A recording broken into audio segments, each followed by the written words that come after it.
إلا ليعبدوا الله مخلصين له الدين حنفاء ويقيموا الصلاة ويؤتوا الزكاة وذلك دين القيمة. بسم الله، الحمد لله، والصلاة والسلام على رسول الله. أشهد أن لا إله إلا الله وحده لا شريك له، وأشهد أن محمدًا عبده ورسوله.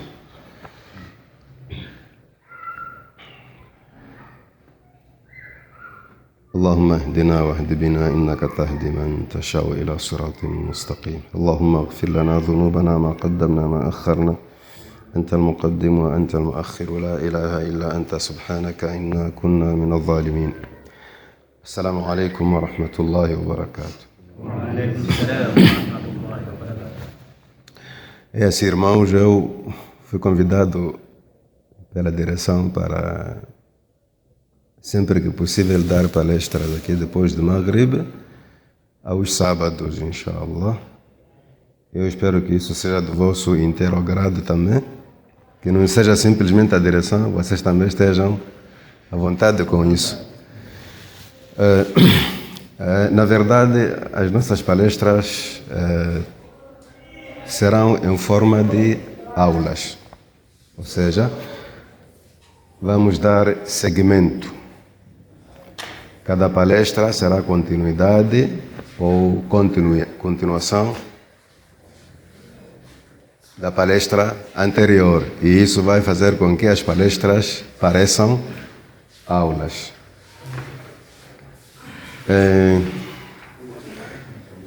E nós vamos dar essas palestras em português só por causa de uma coisa, porque alguns irmãos que não falam macua também vão precisar das mesmas palestras.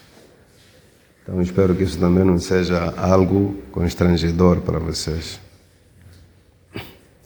As nossas palestras vão ser sobre a nossa crença, a crença islâmica, o monoteísmo, a Tawhid. Por que Tawhid? Porque é a primeira obrigação. O Tawhid, a crença islâmica, é a coisa que o profeta Muhammad sallallahu alaihi wasallam deu prioridade no ensino. Vocês sabem muito bem o que o profeta Muhammad alaihi salatu wassalam disse para o Mu'adh bin Jabal quando foi enviado pelo profeta Muhammad alaihi salatu wassalam. Ele recomendou a ele que a primeira coisa que você vai falar lá seja a yuwahhidullah, a unicidade de Allah. Então nós vamos falar sobre o Tawhid, e os nossos teólogos, os alimos muçulmanos, eles já compilaram muitos livros sobre o Tawhid. Se formos a contar os livros que falam de Tawhid, são muitos. Só que eu escolhi este livrinho aqui, este livro de Aqidatu Ahli Sunnah wal Jama'a, de autoria do Sheikh Muhammad bin Salih al-Uthaymin, um dos nossos alimos contemporâneos, cujas obras tiveram muita aceitação. É uma pessoa que no mundo islâmico é conhecida pelas suas capacidades e qualidades boas. E é uma forma de dar continuidade ao trabalho dele, esperando que Allah subhanahu wa ta'ala aceite essas nossas palestras todas como um sadaqa jária dele, e que também sejam benéficas para nós neste dunya e no akhirah. Como introdução, a nossa primeira aula não vai ser exatamente o que está escrito neste livro, vai ser um hadith que todos nós conhecemos, e que esse hadith é base das aulas de Tawhid. O hadith é aquele que nós popularmente chamamos por hadith Jibril. E se formos a traduzir em português, fica a conversa de Jibril, a conversa do anjo Gabriel que ele teve com o profeta Muhammad sallallahu alaihi wasallam na presença dos seus companheiros. Então, uma parte deste hadith vai servir de base para as nossas palestras. E também, para não vos surpreender, é possível que em alguns sábados eu não esteja disponível, mas a nossa promessa é aos sábados depois de Maghrib nós vamos ter essas palestras. Se for um sábado em que eu não estarei, vou avisar antecipadamente, e que é para os irmãos não ficarem aqui à espera quando podiam fazer outras coisas. Tudo bem. O hadith é narrado por Umar ibn al-Khattab radiyallahu anhu.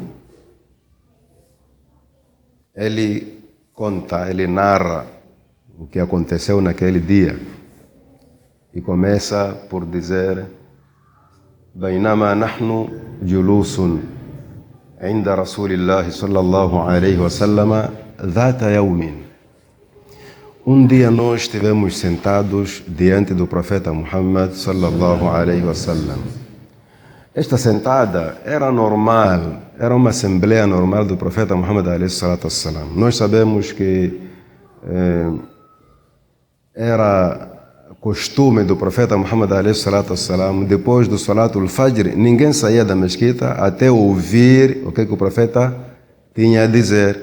Porque às vezes podia ser que recebeu alguma revelação durante a noite e os muçulmanos não deviam se dispersar sem ouvir qualquer coisa. Outro motivo é que ele perguntava depois de Fajr: quem teve algum sonho para eu poder interpretar? Então haviam certos motivos que faziam com que os muçulmanos não saíssem logo depois do Salat, excepto aqueles que tivessem alguma urgência, alguma coisa forte que lhes obrigava a sair da mesquita. Então tinha essa sentada. Só que esta sentada de que o Umar está a falar agora não era essa de Fajr, era uma outra sentada. Por isso ele diz: Dhata Yawm, num certo dia. Se fosse aquela constante, não diria num certo dia. Ia falar que depois de Fajr, como ele fazia sempre. Mas ele disse: Dhata Yawm, num certo dia nós estivemos sentados com o profeta Muhammad sallallahu alaihi wasallam. O que estava a acontecer nessa sentada? Ensinamentos, conversas religiosas. Ittala alayna rajulun. De repente surgiu um homem. A frase em si já diz: de repente surgiu um homem. O surgimento aqui é anormal, não é um surgimento normal. Surgimento normal é quando conseguimos ver a pessoa entrar por esta porta ou por aquela. Ele está a dizer: Tala alayna, surgiu no meio de nós. Quer dizer, eles só viram a pessoa ali presente. Ninguém consegue dizer de que lado apareceu. Apareceu um homem ali. Do nada apareceu um homem. E este homem tinha certas características totalmente diferentes das características dos que estavam ali sentados. Ele diz: Rajulun shadidu bayad athiyab. Um homem com roupa muito branca. Muito branca significa mais do que a brancura da roupa dos que estavam ali. E este homem, a outra estranheza que trazia, shadidu sawad ash-sha'r, era um homem com cabelo muito preto, um cabelo muito escuro, quer dizer, mais preto do que o cabelo dos que estavam ali. Estas duas coisas marcavam a estranheza do homem.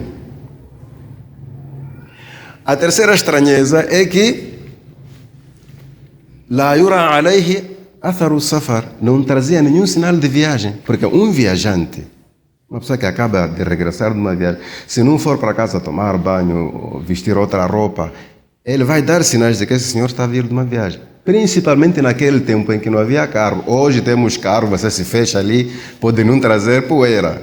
Mas naquele tempo você estava montado num cavalo e de qualquer jeito você traria alguma poeira no seu corpo. É claro que viagem é viagem, mesmo de carro você traz sinais. 60, 80 quilômetros a conduzir, a sua roupa vai ficar amarfanhada por causa do assento, não é isso? Então, de qualquer jeito, a viagem marca a pessoa, marca a pessoa. traz algumas diferenças. Mas este diz que la yura alayhi atharu safar. Este homem não trazia nenhum sinal de viagem. O pior de tudo, wala ya'rifuhu minna ahad. Nenhum de nós, os presentes, conhecia ele. Um homem totalmente estranho.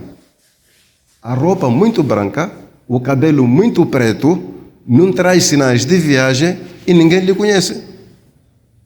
A pior estranheza de todas essas, ele veio até onde o profeta estava sentado. Os companheiros do profeta Muhammad a.s. não faziam isso. Quem viesse atrasado, sentava lá na ponta. O homem veio depois de todos e foi direto ao profeta Muhammad a.s. Todos ficaram assim. Este senhor, alguma coisa. Mas alguma coisa também havia um receio. Do jeito que ele está, talvez merece. Você imaginou alguém com roupa muito branca, cabelo preto, ninguém lhe conhece, não traz sinais de viagem, uma pessoa totalmente diferente. Então os sahabas eram educados, já prestaram atenção. Aqui existe alguma coisa. Mas não vamos deixar de estranhar, não é? Então veio até perto do profeta Muhammad a.s. A outra estranheza, acima de todas, فأتى إلى النبي عليه الصلاة والسلام فأسند ركبتيه إلى ركبتيه. Encostou os joelhos dele com os joelhos do profeta. Nenhum sahaba fazia isso. Nenhum dos companheiros do profeta Muhammad عليه الصلاة والسلام fazia isso. Vamos lá ver o que está para acontecer aqui. Agora, a maior estranheza é que o profeta está a ver as coisas de calado, não reage nada. Isso chamou a atenção aos sahabas. Esse senhor que não reage com um estranho assim, o que é que se passa? Você há de ver que cada coisa que este homem fazia era mais estranha que a anterior. Encostou os joelhos com os joelhos do profeta ﷺ. Depois lançou a coisa mais pesada. Disse, Ya Muhammad. Nenhum sahaba chamava o profeta por Muhammad, porque os sahabas foram proibidos de chamar o profeta Muhammad ﷺ pelo nome. Foram ensinados a chamar a ele pela categoria. Ya Rasulallah, ou mensageiro de Allah, ou Ya Nabi Allah, ou profeta de Allah. Isso de Ya Muhammad, os sahabas ficaram, não, este senhor está a ultrapassar os limites. Mas Ya Muhammad, este Muhammad não reage. Isso lhes acalmava. Vamos lá ver ainda. Ele diz, Akhbirni anil Islam. Quero informações sobre o Islã. O que é Islã? Isso chamou a atenção aos sahabas. É estranho mesmo. Nós somos muçulmanos desde muito tempo. Ninguém de nós aqui vai perguntar sobre o Islã. Este senhor, por isso está a fazer essas coisas. Não conhece nem o profeta, nem as regras. Quer aprender sobre o Islã. Akhbirni anil Islam. Aí parece que os sahabas começam a ficar calmos. É um estranho. O profeta já havia avisado aos sahabas. Ele dizia, não façam muitas perguntas, deixem que os estranhos façam. Vocês estão aqui comigo em Medina a todo momento, se o Alcorão for revelado, são as primeiras pessoas a saber, então nada de perguntas. Chegou um tempo em que o profeta Muhammad a.s. proibiu aos sahabas de lançarem perguntas. Então o que é que os sahabas faziam? Esperavam um novo, alguém de fora, e às vezes diziam, vai lá perguntar sobre coisa X. Aproveitavam a ele. Assim que veio um novo, prontos, é novo, vamos lá ouvir o que é que... Akhbirni anil Islam. Quero informações sobre o Islã. O que é o Islã? Aí o profeta ﷺ diz, Al-Islam, an tashhada an la ilaha illallah. A primeira coisa para você ser muçulmano é testemunhar com a sua língua, depois de crer com o seu coração, de que ninguém merece adoração senão Allah. Depois disso, wa tuqima as-salah, cumprir com 5 orações diárias, regularmente. Depois, wa tu'ti az-zakat. Se tiveres meios, se tiveres riqueza suficiente para tirar o zakat, tens que tirar o zakat uma vez por ano. Depois, wa tasuma Ramadan. Se aparecer o mês de Ramadan, tens que jejuar. Depois, wa tahujja al-bayt. Se tiveres possibilidade de ir a Meca uma vez na vida, então vá fazer a peregrinação. Isso é que é o Islã. Quem está a falar isso tudo? O profeta sallallahu alaihi wasallam para o homem estranho. Agora, o homem levanta mais outra estranheza. Diz, sadaqta, falaste a verdade. Fa'ajibna lahu, nós ficamos mais espantados. Como é que a pessoa que não sabe, depois de receber a informação, diz que falaste a verdade? Uma pessoa que não sabe se é verdade ou não. A obrigação dele era o quê? Só ficar calado. Perguntou sobre uma coisa, já lhe deram a resposta certa ou não, tem que ficar calado. Mas este homem diz, sadaqta, falaste a verdade. Os sahabas dizem, fa'ajibna lahu, todos ficamos admirados. Todos ficamos admirados significa que eles começaram só a olhar. Que pessoa é esta? A admiração é assim, né? Às vezes você não pode falar nada, só que chama atenção ao outro. Está a dizer que é verdade e dizia que não sabe. فَعَجِبْنَا لَهُ يَسْأَلُهُ وَيُصَدِّقُهُ. Ele pergunta e ele mesmo confirma. Vamos lá calar. Depois lança outra pergunta. فَأَخْبِرْنِي عَنِ الْإِيمَانِ. Então, quero informações sobre fé. O que é crença? Vejam lá que as perguntas deste estranho são precisas. Ele não falava muito. Dizia uma coisa como se tivesse combinado com o profeta Muhammad a.s. Então, fala-me sobre o imã, o que é fé islâmica? Aí Nabi a.s. Irmãos, essas coisas todas os sahabas já sabiam. Os sahabas já sabiam. O profeta já vinha ensinando em outras palavras. Só que a vantagem de você ouvir 2, 3 vezes a mesma coisa, a vantagem é maior. Nós não devemos ter aquele receio de isso já ouvi, essa palestra já escutei. Escuta lá de novo, se é outra pessoa a falar, ou se é a mesma a falar, mas numa outra ocasião, escuta lá você há de ouvir novidades. Porque cada ocasião é uma ocasião. Os sahabas já sabiam um pouco daquilo que o homem estava a perguntar. Mas ninguém se levantou e disse, deixa lá, esse é novo, deixa ouvir ele sozinho. Eles começaram a acompanhar, continuaram a acompanhar. Então, quando ele pergunta o que é a fé, a Nabi a.s. diz, Al-imanu an tu'mina billah. É creres em Allah. Crer em Allah começa por acreditar na existência dele. Creres em Allah, nos anjos, que são criaturas invisíveis, que fazem o trabalho de Allah aqui no universo. Depois, wa kutubihi, creres de que Allah enviou livros, ou seja, quando Allah subhanahu wa ta'ala criou a humanidade, não deixou a humanidade sem orientação. E esta orientação está em livros, só que os livros não vieram como livros. Foram palavras de Allah reveladas aos seus profetas, e os profetas, ao transmitirem para as pessoas escreviam, e aí surge o livro. Então, em suma, diz-se, acredite nos livros de Allah. Mas, na verdade, Allah não enviou nenhum livro. Enviou palavras que, depois de escritas, ficaram os livros. Exatamente. Então, acreditar ou crer nos livros de Allah, depois, acreditar nos seus mensageiros, porque esses livros foram recebidos por pessoas escolhidas, que nós chamamos por mensageiros ou profetas. Mensageiros ou profetas, em outras palavras, enviados. Em outras palavras, podemos chamar até apóstolos, na linguagem portuguesa. Então, depois de crer nesses mensageiros, acredite, aceite, creia de que esta vida terá o seu último dia. Depois de crer nesse último dia, creia na predestinação. Tenha toda a certeza, acredite sem duvidar que tudo o que está a acontecer foi predestinado por Allah. Ou seja, Allah fez o plano, escreveu no seu livro e as coisas acontecem tal como ele planejou, tal como ele escreveu. Estamos a falar de 6 coisas. Quando ele perguntou sobre o Islã, falaram-se de 5 coisas. An tashhada an la ilaha illallah wa anna Muhammadan Rasulullah. Depois, tuqima as-salah, wa tu'ti az-zakah, wa tasuma Ramadan, wa tahujja al-bayt. São 5 pilares do Islã. O homem diz, falaste a verdade, mas quero outros pilares da fé. Falaram-se de 6 pilares. Acreditar em Allah, nos seus anjos, seus livros ou escrituras, seus mensageiros ou profetas, digamos assim. Acreditar no último dia e na predestinação.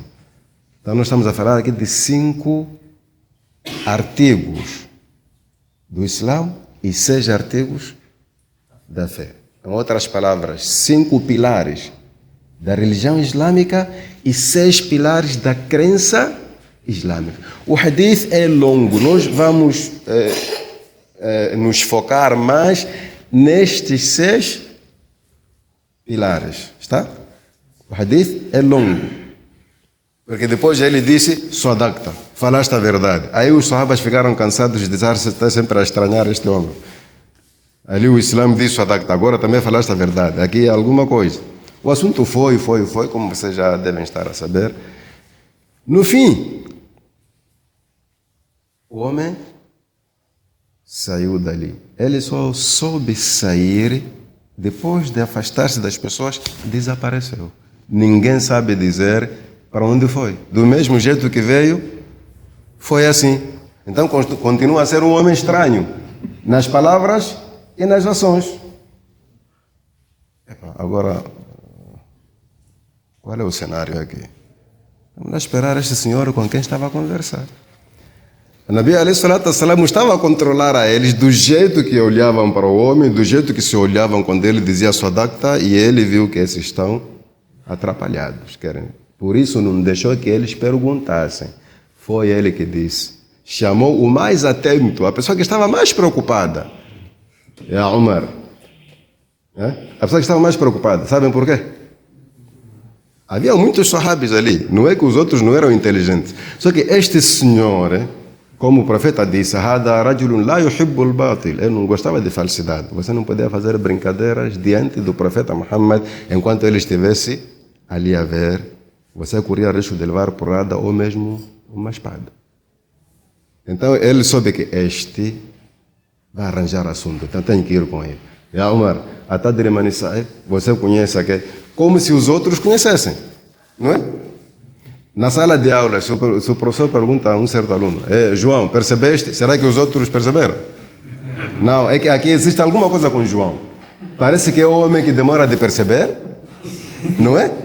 Ou é o aluno mais crítico, alguma coisa. Então ele quer chamar a atenção antes que você pergunte. Você entendeu? Percebe, né? Então os sahabas estavam na mesma situação, só que este homem estava à frente. Vocês lembram-se de um hadith em que apareceu um senhor estranho, não era muçulmano, estava a passar. Encontrou o profeta com os sahabas aí. Ele não conhece quem é profeta, quem são companheiros, são pessoas normais, estão ali sentadas. Veio e começou a urinar contra a parede da mesquita. Então os sahabas, está a urinar. Quer dizer, deixou muitos embondeiros por aí, maçaniqueiras, vem urinar. Este merece uma... O Nabi alayhi salatu wassalam disse, deixem o homem urinar até sentir-se aliviado. O homem urinou, acabou, e o profeta disse, você leve um balde com água, vai derramar ali. Para nós seria estranho que alguém fazer xixi depois de eu ir por água. Ele obedeceu, foi, derramou a água ali, mas sabe quem, um deles, quem que disse, e quem foi? Umar ibn Khattab disse, Ya Rasulallah, adribu unuka, posso ir cortar o pescoço dele? Por ter urinado contra a parede da mesquita. Espera, o que é que ele fez para matar?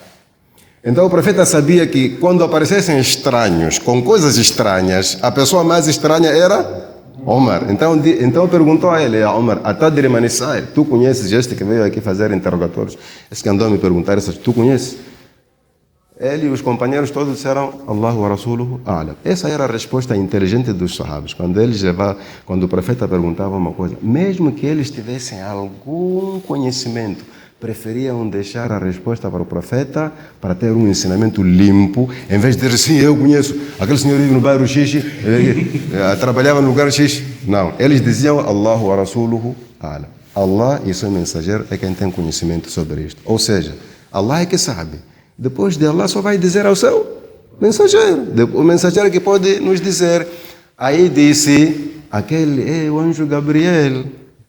Aquele é Jibril. Atakum yu'allimukum dinakum. Ele veio vos ensinar a vossa religião.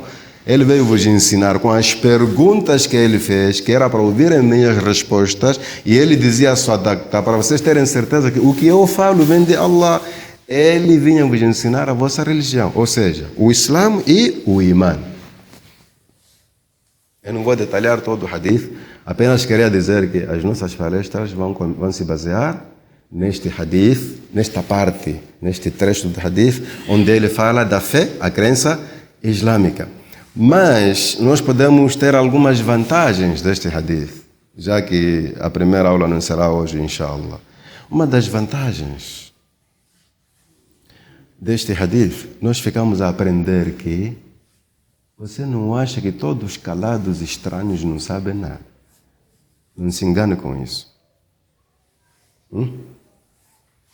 Quando ele veio com toda a estranheza, principalmente quando ele disse "Akhbirni anil Islam", informa-me sobre o Islã. Parecia o quê?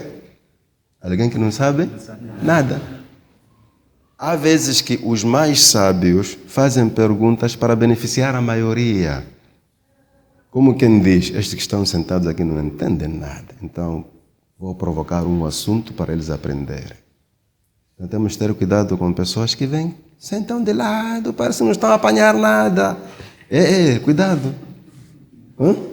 Se você for aprender, você fica calado, aprenda. Não comece a apontar os outros. Você alguma vez ouviu esta disso aí?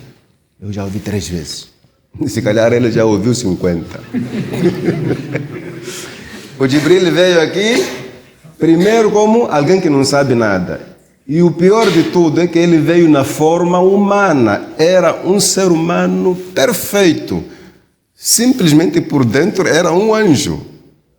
E ele usou a roupa que os outros usam, que as pessoas usam, só que a diferença, a outra aula que não se falou aqui é uma aula visual. A diferença é que ele veio ensinar a limpeza. O muçulmano deve ser asseado, limpo. O profeta não falou disso. Falou? Nem ele falou. Mas quem estava ali viu. Este senhor cuidou do cabelo dele, da roupa dele, apresentou-se de uma maneira que, subhanallah, toda a gente tomou como referência a brancura da roupa dele. Ele podia vir com uma roupa de outra cor, mas veio aqui com a roupa branca para representar aquele hadith. O profeta ﷺ recomendou-nos a usar a roupa branca por ser a nossa melhor roupa. Essa é uma aula. Ele veio com a roupa que o profeta já recomendava. 1. 2. Quando ele aparece daquele jeito e vem sentar em frente do profeta Muhammad ﷺ, encosta os joelhos com os joelhos do profeta Muhammad Ali. E eu tinha saltado um trecho aí, onde ele diz وَوَضَعَ كَفَّيْهِ عَلَى فَخِذَيْهِ. Depois de encostar os joelhos com os joelhos do profeta Muhammad ﷺ, colocou as suas palmas em cima das costas do profeta Muhammad ﷺ. Essas perguntas todas ele estava a fazer com isto encostado e com as mãos assim diretamente, a olhar para os olhos do profeta Muhammad ﷺ, o que deixou eles também estranhados. Isto aqui, este senhor, aqui existe alguma coisa.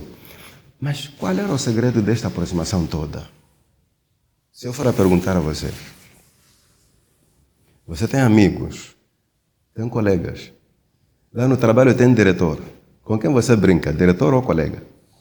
Colega, normalmente. Você não há de brincar com o diretor. Está em casa. Com o diretor da empresa. Não, você está à procura de desemprego. Se você brinca assim com o diretor, você está à procura de desemprego. Mas com aquele brada que você às vezes fala, acaba lá meu job, pai, de vir aí. Você até pode bater a ele aqui. Isto tudo que o profeta, que o Jibril fez, estava a dizer que ele é colega do profeta, que não era superior a ele, nem o profeta superior a ele, até aquele exato momento. Porque Jibril no Alcorão é chamado por Rasul. O profeta Muhammad é chamado por Rasul. Qual é a missão de Jibril? Trazer as palavras para o profeta. Qual é a missão do profeta como mensageiro? Levar as palavras de Allah para... A missão é a mesma, as circunstâncias é que são diferentes. É que o outro para vir voa a descer. Outro anda pela terra para transmitir as mesmíssimas palavras. Então são colegas. Por isso ele fez aquelas coisas todas. Nenhum sahabi se atreveu a fazer aquilo que Rasulullah, aquele homem fez aquilo, então vou fazer contigo. Não. Eles notaram que aqui existe uma aproximação que a gente não pode meter lá a língua, nem o dedo. Então é assim que pessoas aproximadas se comportam. Você pode ser chamado diretor, pode ser o presidente da república. Existem pessoas que quando olham para ti não conseguem ver essa presidência. Conseguem ver aquele colega mesmo com quem corria lá no campo. Consegue ver isso, né? Então seja humilde com essas pessoas. Por mais que você seja superior para outros. Mas há pessoas que não conseguem te ver como superior, por mais que você seja. É claro, em certos fóruns, em algumas ocasiões, eles vão mostrar respeito. Tá? Por exemplo, quando o presidente da República está perante a Assembleia ou uma conferência, eles todos parece que não lhe conhecem. Excelentíssimo presidente. Mas há momentos que eles ligam para o Brada, aquela cena como você falou ali. Você meteu água. Entre eles falam-se assim. Nós, população, é que não sabemos. Mas entre eles, falam-se assim. Só vou dar exemplo. O nosso presidente chama-se o quê? O nome completo? Filipe Jacinto Nyusi, não é? Ok. O nome mais vulgar qual é? Mais popular? Nyusi, não é? Yeah. Entre eles, Filipe, o que é aquilo? Entre eles fazem assim. Aqui o Jibril veio nos ensinar o nosso dino. O nosso dino não é sempre seriedade. Há momentos de conversa normal. Isto que ele fez aqui, de encostar, que parecia respeito, não só respeito, mas é termo de mostrar, uma maneira de mostrar a aproximação que ele tinha com o Nabi alayhi salatu wassalam. Por isso mesmo, depois do profeta Muhammad alayhi salatu wassalam notar que o Jibril se aproximava a ele amigavelmente, uma vez o profeta pediu a Jibril, disse a Jibril, eu estou a pedir uma coisa, arranja lá um dia só para vir passear, sem trazer aia nem nada. Sair de lá e vir passear, me visitar. Tu pensas que alguém que não é da sua aproximação vai pedir isso? Ninguém vai fazer isso com uma pessoa estranha. Vamos supor, você vai falar isso para o comandante-geral da PRM. Você não aguentar pedir um dia vir aqui na Ampula só para visitar-me lá em casa. Você vai fazer com eles? Não. Se você fizer isso com ele, nós já sabemos que este senhor tem alguma aproximação com aquele senhor.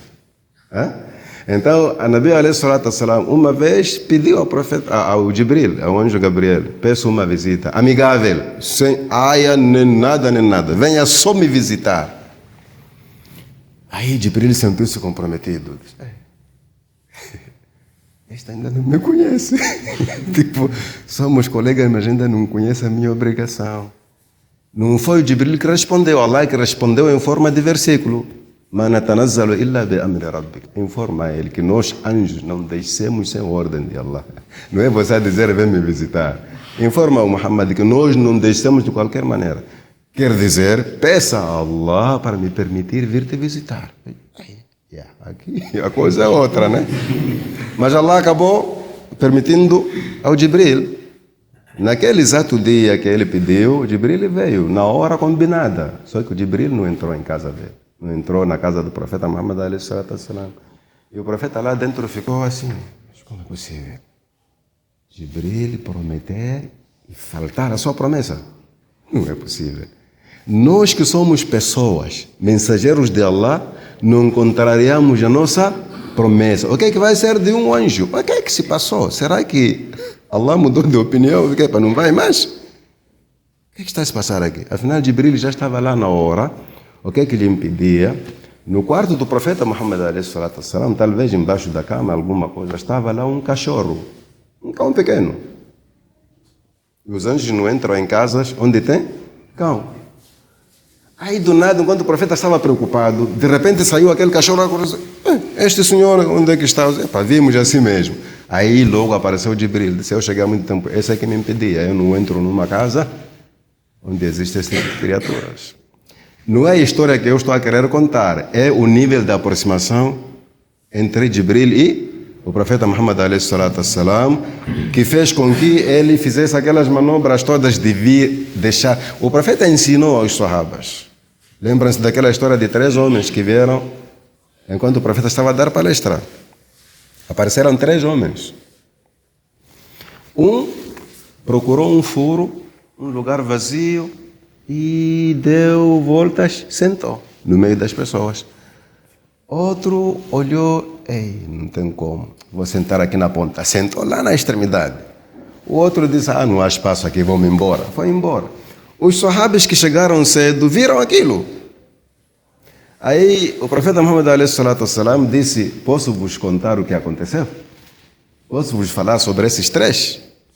O que aconteceu aqui é que um veio, procurou um lugar. Aquele lugar que estava vazio, ele foi ocupar. Este é como alguém que está à procura da misericórdia de Allah e Allah lhe aceitou na sua misericórdia. Outro viu que não dava a incomodar pessoas, afastar alguém que já veio há muito tempo. Faz lá, aquele lugar aí. Vale a pena sentar aqui onde eu estou. Este istahya min Allah, fastahya Allahu minhu. Ele teve vergonha e Allah também, não vou dizer sentiu, mas Allah teve a vergonha de lhe castigar. Está-se a falar do presente, mas a referir o futuro. Este homem já está na misericórdia de Allah. Allah vai ter pena dele, se calhar é dos que vai entrar no Jannah sem ajuste de contas. Aquele homem que veio sentar lá na ponta, Allah vai ter vergonha de lhe castigar. Ele tem pecados, mas Allah, do mesmo jeito que ele sentiu-se envergonhado afastar as pessoas para tomar um lugar, também Allah vai ter vergonha dele e não vai lhe castigar. Vai lhe meter no Jannah sem castigo.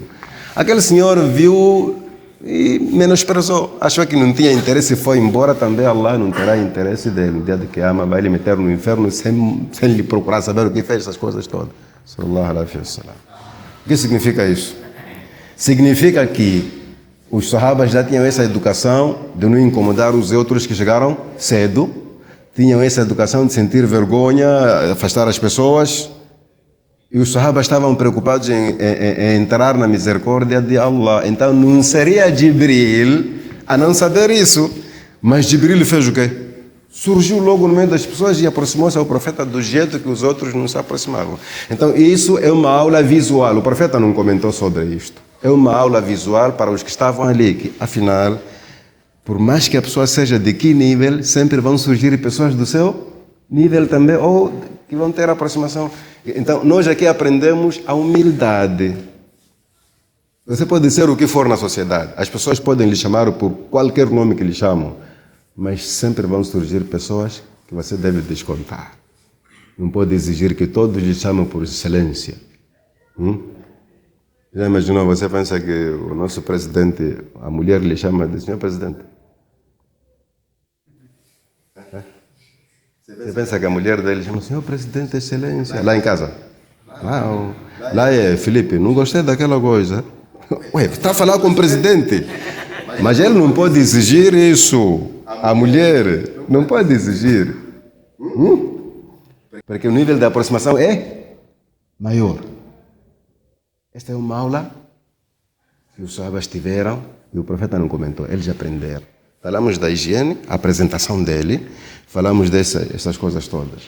E há uma coisa. Vocês nunca se perguntaram por que normalmente, não estou a dizer que é sunna, normalmente os nossos pais, quando chegasse aquela ocasião de casamento, a pessoa que está para casar e a pessoa responsabilizada para fazer casar, encostavam sempre os joelhos. Vocês prestaram atenção nisso? Não é obrigatório aquilo, mas a base é esta. Tipo, quando você vai ter com alguém que você respeita, e nesse caso é o seu sogro, né? Ele é que vai fazer a entrega da filha para você tomar conta. Então, a maneira de sentar é aquela. Não é sunna, só que estou a dar referência. Que a coisa saiu dali. Quem fez em primeiro lugar foi Jibril. Embora não se tratasse de casamento, apenas se tratava de uma maneira de sentar em frente de quem você respeita. É tanto que, se você não estiver doente, se não tiver motivos de saúde, quando você estiver em frente de pessoas que você respeita, não pode esticar os pés. Não pode. Eu vou vos contar uma história que aconteceu. Eu estava a dobrar. Que bom que... Não, há motivos de saúde. Eu vou vos contar uma história que encontrei num livro a falar de Imam Abu Hanifa. Imam Abu Hanifa... estou a falar por causa de Jibril, está? Não vão pensar que eu quero que vocês dobrem os joelhos. Imam Abu Hanifa uma vez estava a dar aulas. E ele estava acostumado dos seus alunos. Era muito aproximado, era muito amigo. Há professores amigos dos alunos, entende, né? E existem aqueles professores que não querem que você lhe acostume. Imam Abu Hanifa era diferente de Imam Malik. Nas aulas de Imam Malik era normal. 2 horas de tempo ninguém conseguia tossir. Você fazia tudo para não... É que você tossir, estava chamando a atenção toda a gente. Quem é esse? Sabe por quê? Primeiro, Imam Malik dava aula na mesquita do profeta. E está ali o cabre do profeta. E temos aquele versículo: não façam barulho perante o profeta. E ele era muito sério, que não era de brincadeira. Pequena coisa que ele notava que estava a fazer brincar, você saía da palestra dele. Aqui não é para brincar. Existem chefes assim tão sérios. Existem outros, a seriedade para ele está longe. O que ele tem é sinceridade, porque há diferença entre seriedade e sinceridade. Sinceridade é o que Allah quer, seriedade é mais. Não é básico. Você pode não ser sério aqui, mas ser sincero no fundo. É tanto que muitos são sérios aqui e lá no fundo não tem sinceridade. Mas o que interessa, o que eu estou a querer dizer é que Imam Malik era muito sério. Imam Abu Hanifa não. Brincava com os seus alunos. O que lhe interessava é que eles captassem a aula, mas tinha momentos de brincadeira. Então, uma das brincadeiras, eu vou contar duas. A primeira é que passou um senhor, às vezes as aulas deles eram abertas, então passou um senhor com um batuque. Um dos alunos disse, peço permissão para ir bater aquele senhor. Disse por quê? Ele disse porque ele levou um instrumento de haram, aquilo é batuque. Imam Abu Hanifa disse, antes de batermos aquele, vamos bater a ti. Disse por quê? Disse que você também tem um instrumento de haram. Zina faz-se com o quê? E você não tem o que faz zina? Disse, mas eu não fiz zina. E quem lhe disse que aquele vai bater batuque? Se calhar ele tirou de pessoas que estavam a tocar e vai lançar fora. Então não julga as pessoas de qualquer maneira, mas em forma de brincadeira, entendeu, né? Ele ensinou em forma de brincadeira e a aula ficou. Então, uma dessas vezes, ele estava a ensinar com os pés esticados, com as pernas esticadas. Todos dobraram, mas ele esticou. De repente apareceu um senhor bem vestido, roupa bem branca, mas com aspecto de sheikh mesmo. Quando ele, imagina, vocês estão sentados a olhar para mim, né? O primeiro a ver o que está acontecendo lá fora sou eu. Não é? Se alguém surge ali, eu sou o primeiro. Assim que ele viu, dobrou. O sheikh dobrou as pernas. Aquilo chamou a atenção aos outros. O que é que se passa? De repente, veio aquele senhor e sentou. Por que ele dobrou? Ele ficou a suspeitar, talvez, esse é um alimo mais que eu. Então, como estou com meus pupilos aqui e eles me compreendem, não é problema. Mas já que este senhor entrou aqui, antes de dizer que aquele professor é falso, sei lá o quê, deixa lá, dobrar. E ficou atento. O senhor é estranho, veio dizer o quê? Às tantas já estava a relacionar com a estranheza de Jibril, né? Então, aquele senhor mesmo que veio disse, tenho uma dúvida. É dúvida de sábio, é dúvida de ignorante. Vamos lá ouvir. Qual é a dúvida desse? Imaginamos que a pessoa precisa de fazer o wudu, mas não há água. O que é que faz? Ele disse, faz taimum. E se não tiver areia? Ele disse, se não tiver areia, eu é que vou esticar de novo as minhas pernas. Entenderam? Quer dizer, eu a pensar que você é um álimo. Afinal, é uma cabeça vazia. Ele disse, não estou a perceber. Esticar pernas para quê? Os alunos compreenderam, ok? Tinha receio dele. Não é nada. Tudo bem. Em que lugar do universo não existe areia? Mesmo no nosso tempo em que temos aviões, tem areia ali. De qualquer jeito ali há de ter areia. No barco, o barco que navega, tem que ter areia ali. Então ele entendeu que esse senhor não é do nosso tempo. Onde os aviões ainda não foram fabricados, não temos navios. Que lugar é esse que não tem areia? Então ele descobriu que era ignorante. Ele disse, se não tiver areia, eu prefiro esticar as minhas pernas. Quer dizer, o que é isso? Ele fazia isso em frente dos alunos por uma aproximação que ele tem. Então, normalmente, por mais que você seja o que for, sempre deixe reserva para as pessoas que não conseguem ver isso que você vê. Ou seja, o seu irmão com quem você cresceu, você pode ser engenheiro de todos os engenheiros. Ele nunca vai acreditar que você é acima dele. Só por causa daquele sangue, meu irmão. Sim, se for uma pessoa que estudou, vai lhe considerar, meu irmão é fulano. Mas chega em algum momento e vai dizer, José, não estou a gostar. Não vai dizer, excelência, não, José, não estou a gostar. E o fulano está a reclamar. Não é? Então, se tivermos essas pessoas, temos que compreender. Você não pode exigir o quê? Que as pessoas sejam, quer dizer, te considerem do mesmo jeito como os estranhos te consideram. É isso que o profeta fez aqui. Jibril fez coisas estranhas. Ele sabia que é Jibril. Mas os outros que não sabiam, para eles era pessoa normal. Então o profeta agiu com Jibril como pessoa normal. Tudo bem. Essa é uma das vantagens. Outra vantagem que nós tiramos deste hadith é: não faça perguntas, quando você estiver no meio de pessoas, não faça perguntas do seu nível só para beneficiar a si. Faça perguntas para beneficiar outros. Jibril tinha perguntas para fazer e os sahabas iam ficar todos aéreos. Não é? Perguntas que ele sabia que só Muhammad vai responder, e ao responder esses não vão perceber. Mas ele não fez essas perguntas, fez perguntas normais, porque o objetivo era ensinar a eles. Não é? Jibril sabia dessas coisas todas. Vocês sabem que no fim do hadith, ele chega a perguntar: akhbirni an amaratiha, quero que você me fale sobre os sinais do fim do mundo. O que o profeta disse? Mal mas'ul bi a'lama min as-sa'il. Você está a perguntar a alguém sabendo que o que pergunta é que sabe mais. Quer dizer, você devia saber mais sobre o fim do mundo do que eu, porque você que está perto de Allah. Significa o quê? Que Jibril tem um conhecimento que você não imagina. Mas ele não trouxe perguntas complicadas para não complicar a vida dos que não percebem essas perguntas. Então, se você for a perguntar certas coisas, esqueça o seu nível e lembre-se do nível dos que estão ali. Isso é que é humildade. Por exemplo, eu vou dar um exemplo de estudantes. Vamos supor, você está a fazer faculdade. Só que naquele ano você não progrediu, você não passou. Então, no ano a seguir, hão de vir aqueles que nós chamamos de chegas, né? Os novos alunos. Você que é antigo, não faça perguntas do próximo semestre. Vai baralhar os que acabam de chegar. A gente sabe que você estava aqui no ano passado e não conseguiu. Então, já que não conseguiu, faça perguntas daquele nível. Porque fazer perguntas do outro semestre é outra maneira de dizer indiretamente que eu sou mais. E se fosse mais, por que não passou? Jibril fez perguntas simples que era para manter os sahabas informados.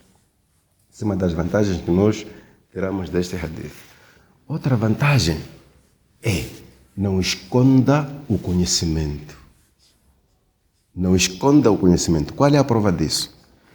Quando o Jibril perguntou ao profeta Muhammad a.s. sobre uma coisa que ele mesmo sabia, depois do profeta explicar, ele disse o quê? Sadaqta. Fala essa verdade. Significa o quê? Significa que Jibril sabia. E para mostrar às pessoas que ele sabia, disse Sadaqta. Ele podia ficar calado. Só que o silêncio podia ser uma outra maneira de esconder o conhecimento. Esconder o conhecimento que nós podemos detalhar de várias formas. Tudo o que você sabe. Porque o ser humano às vezes tem... não sei como é que eu vou chamar, mas prefiro dizer doença. O ser humano às vezes tem essa doença de querer saber as coisas sozinho. Em todas as áreas. Se você for comerciante e arranjou um lugar onde você faz levantamento dos produtos, é difícil você dizer aos outros comerciantes que é para lugar X. Você quer levantar e vender, logo voltar, vai levantar e vender, até que os outros descubram: o senhor costuma levantar onde? É difícil você dizer: irmãos, eu já arranjei uma coisa aí, um revendedor que faz bons preços. É difícil, é preciso ter muito imã. E o conhecimento às vezes exige assim, vem Shaitan na sua cabeça e diz que isto aqui ninguém deve saber senão você. Não obedeça ao Shaitan aí, porque sempre que você ensina, você mais sabe. Conhecimento é como dizem os outros, é como a água do mar. A água do mar, sempre que você bebe, fica mais com sede. Conhecimento, sempre que você ensina, mais aprende. Conhecimento não é dinheiro. Quando você guarda dinheiro, ele mantém-se assim. Mas quando você guarda conhecimento, ele começa a apodrecer por baixo. E eu vos falo uma coisa, vocês podem ter a certeza disso. Não vou falar de professor, vou falar de sheikhs. Todo chefe que não dá palestra, que não ensina, você vai se surpreender com ele a patinar em plena estrada. Fala, Rasul, não consegue acabar um hadith curto. Sabe por quê? Porque não transmitiu. Quando você transmite, a coisa fica mais forte na sua cabeça. Quando você acumula conhecimento e não distribui, ele começa a se bater, a colidir entre si lá, se bate, uma parte do hadith desaparece, a cabeça desaparece, fica uma parte aí. Este hadith não entendi. Depois. Não é que é depois, o homem não se recorda do início nem do fim, apenas apanhou uma parte ali, porque nunca transmite. Jibril veio reprovar esse comportamento quando ele disse, só adapta, falaste a verdade. É como se estivesse a dizer, isso que tu falaste é o que eu sei. Esse é um proveito que nós tiramos desse hadith. O hadith tem muitos proveitos, na verdade. Os alimes, quando extraem proveitos deste hadith, podem chegar a cerca de 120 fawaid. Ou mais que isso. Outro proveito que temos deste hadith é: se você pergunta para aprender, presta atenção na pessoa que você está a perguntar. Está? Se você pergunta para aprender, presta atenção na pessoa que você está a perguntar. Não presta atenção nos presentes. O que é que Jibril veio fazer aqui? Encostou os joelhos dele com os joelhos do profeta Muhammad alayhi salatu wassalam, colocou as suas palmas, as suas mãos sobre a coxa de Nabi alayhi salatu wassalam e ficou a olhar para ele. Perguntava e ouvia ele. O hadith não diz que em algum momento Jibril virou para olhar os que estavam ali. Ele vinha ensinar em forma de quem quer aprender. Se você quer aprender, presta atenção na pessoa que você pergunta. Na nossa maneira de explicar as coisas é assim. Na sala de aulas, há vezes que você levanta. Professor, tenho uma dúvida, não entendi. Aí surgem uns sheitanes em forma de alunos, né? Entendeu o quê? Não presta atenção nesses. Você é que não entendeu. Se eles entenderam, fiquem com seu entendimento. Não presta atenção nos terceiros. Presta atenção naquilo que o professor vai dizer. Porque o professor tem a obrigação de repetir a explicação, por mais que ele tenha certeza que todos entenderam. Quando alguém diz que não entendi, ele tem a obrigação de fazer um resumo. Então, é sua obrigação também prestar atenção naquele a quem você pergunta. Em outras palavras, isso significa: não lhe interessa o nível de conhecimento dos outros, o que lhe interessa é aumentar o seu.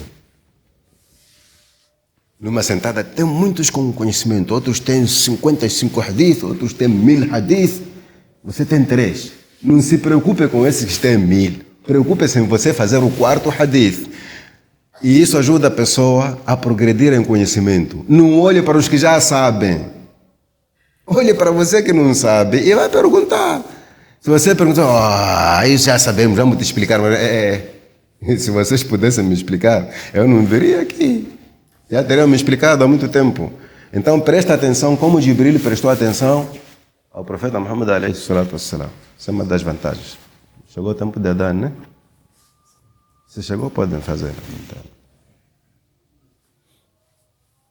nós teremos o prazo de 45 minutos sempre, porque são palestras em forma de aulas. E, inshallah, não temos muita pressa para dizer que temos que fazer 1 hora, não. 45 minutos serão suficientes. Exatamente.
Bismillah, alhamdulillah, salatu wassalamu ala rasulillah. Então, a outra vantagem que nós tiramos deste hadith é, num lugar onde se aprende alguma coisa, seja ela um ofício ou um conhecimento teórico, seja onde for, se nesse lugar você foi aprender, não se preocupe quando o mestre, o professor não presta atenção em você. Vocês vão ver que mesmo na escola ou umas oficinas de mecânica, existe alguém que sempre é alvo do mestre. Você foi, né? Existe alguém que sempre é alvo do mestre. Dá lá a chave 14. Você está a buscar. Depois me dá o macaco. Você está a buscar a chave depois do macaco. Não se preocupe com isso. Não pense que ele está a lhe tratar mal. É uma outra maneira de aproximação. Uma outra maneira de dizer aprenda mais, aprenda rápido. Seja como que é? Flexível. E vocês que não são mencionados, por exemplo, se você for o alvo e os que não são alvos, não podem interpretar mal, que a gente só está a acompanhar aqui, ele é amigo daquele ali. Ele se dá mais com aquele. Por quê? Aqui no fim do hadith, será que não era mais justo o profeta dizer atadruna manisai? Vocês conhecem a pessoa que estava a perguntar aqui? Seria justo, né? Omar não estava sozinho ali. Havia mais outros sahabas. Mas por que ele disse? Por que ele disse, ya Omar, atadri manisai? Ele não disse, vocês conhecem aquele? Por que ele focou mais naquele? Havia motivos. Eu já adiantei isso. Havia motivos. Só que estou a tentar explicar que vocês necessitam, como é que chamam na linguagem de hoje? Discriminados. Qualquer coisa é aquele. Qualquer por quê? Não.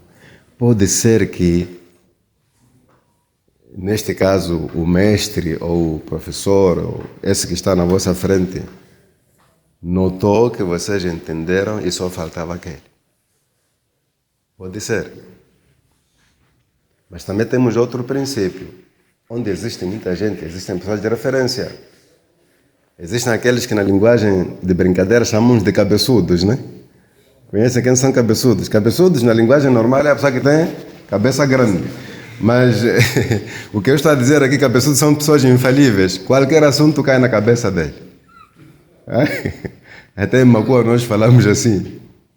Tudo que se lança pode ser para este lado. Se você está aqui, a coisa vai dar volta até lhe bater. Porque a sua cabeça é grande demais. Então, pessoas cabeçudas, esses termos, significa pessoas mais visíveis. No meio de muitos, ele surge mais. Às vezes, esse é um lema pela criatividade da pessoa. A pessoa é muito ativa que, sem querer, aparece.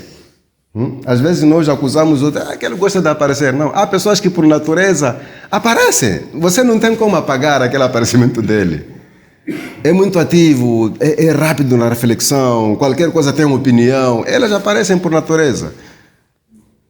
Então, não pode ser motivo de vocês se acharem excluídos. Não. Não. Em algum momento, houve uma discussão entre Abu Bakr e Omar, radiallahu anhuma. Os dois sahabis mais próximos do profeta Muhammad, e por sinal são as pessoas que são vizinhas aonde? Na sepultura. Sabemos disso, que Nabi ﷺ, aos lados estavam os seus dois companheiros. Eram pessoas muito próximas ao profeta Muhammad ﷺ. Mas uma vez discutiram. Por quê? Porque um deles entendeu mal isso que eu estou a dizer. A Nabi ﷺ pediu opinião. O que acham de coisa X? Um deles disse, eu acho que devemos fazer coisa X. O outro disse, não, é Rasulullah. Assim não. Temos que fazer coisa X. O outro disse, não é que você tenha opinião, só queria discordar comigo, só. Aqui você não é que queria dizer alguma coisa. Era só maneira de mostrar de que o que eu falo não é nada. Entre eles. E começaram a gritar, até Jibril descer com versículos. Não, até esse ponto não.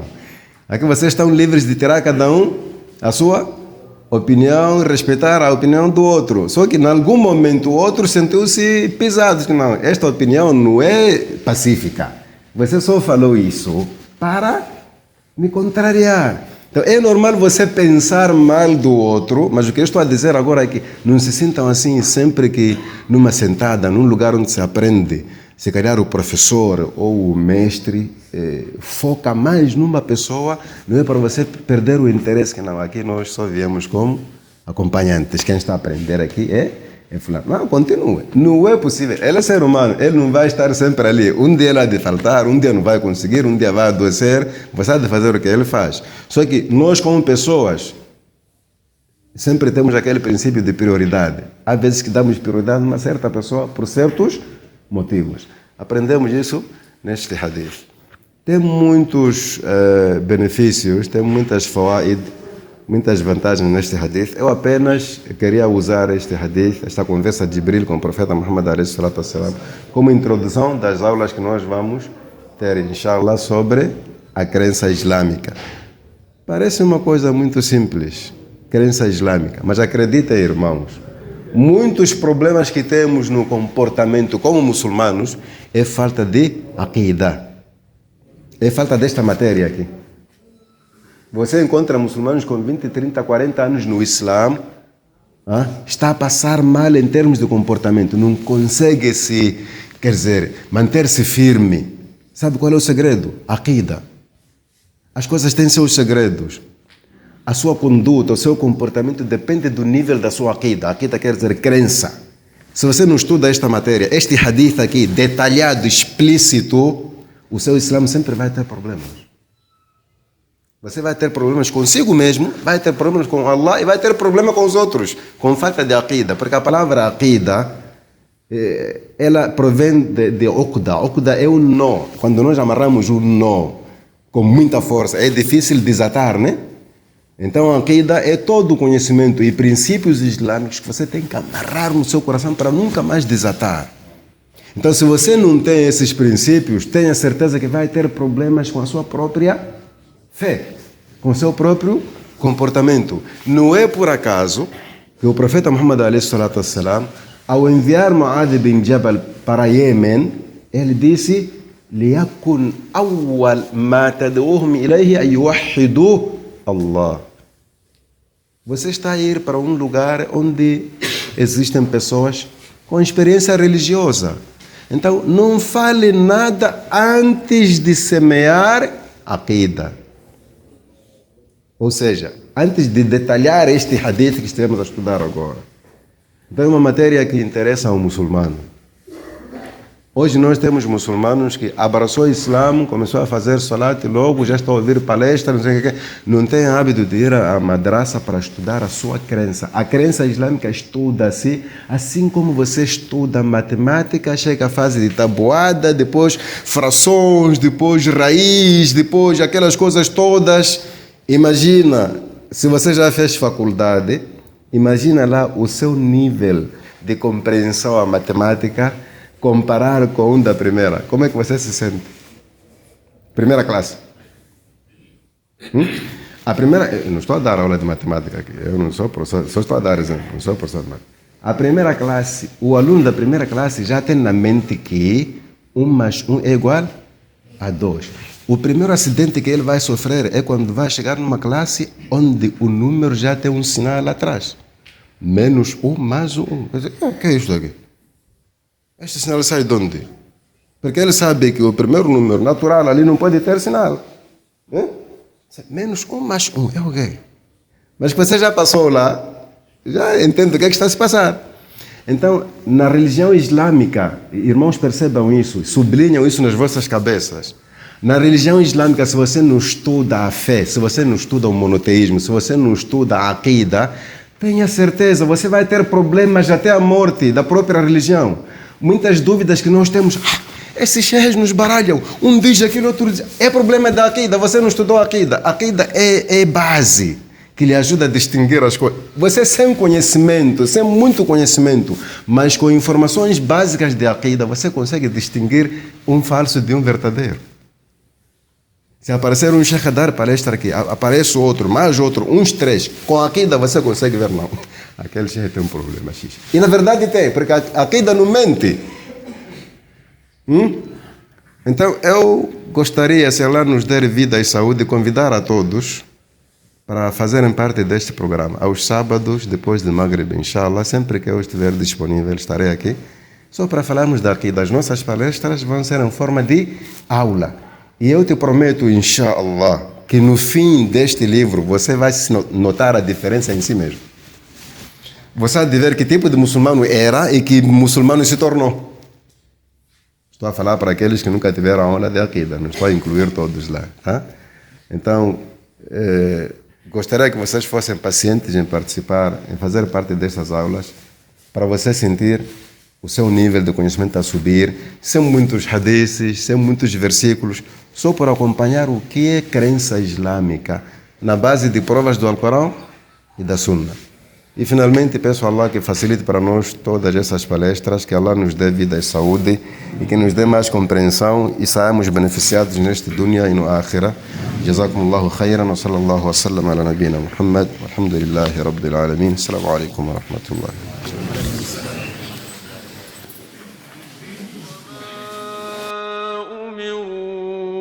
إلا ليعبدوا الله مخلصين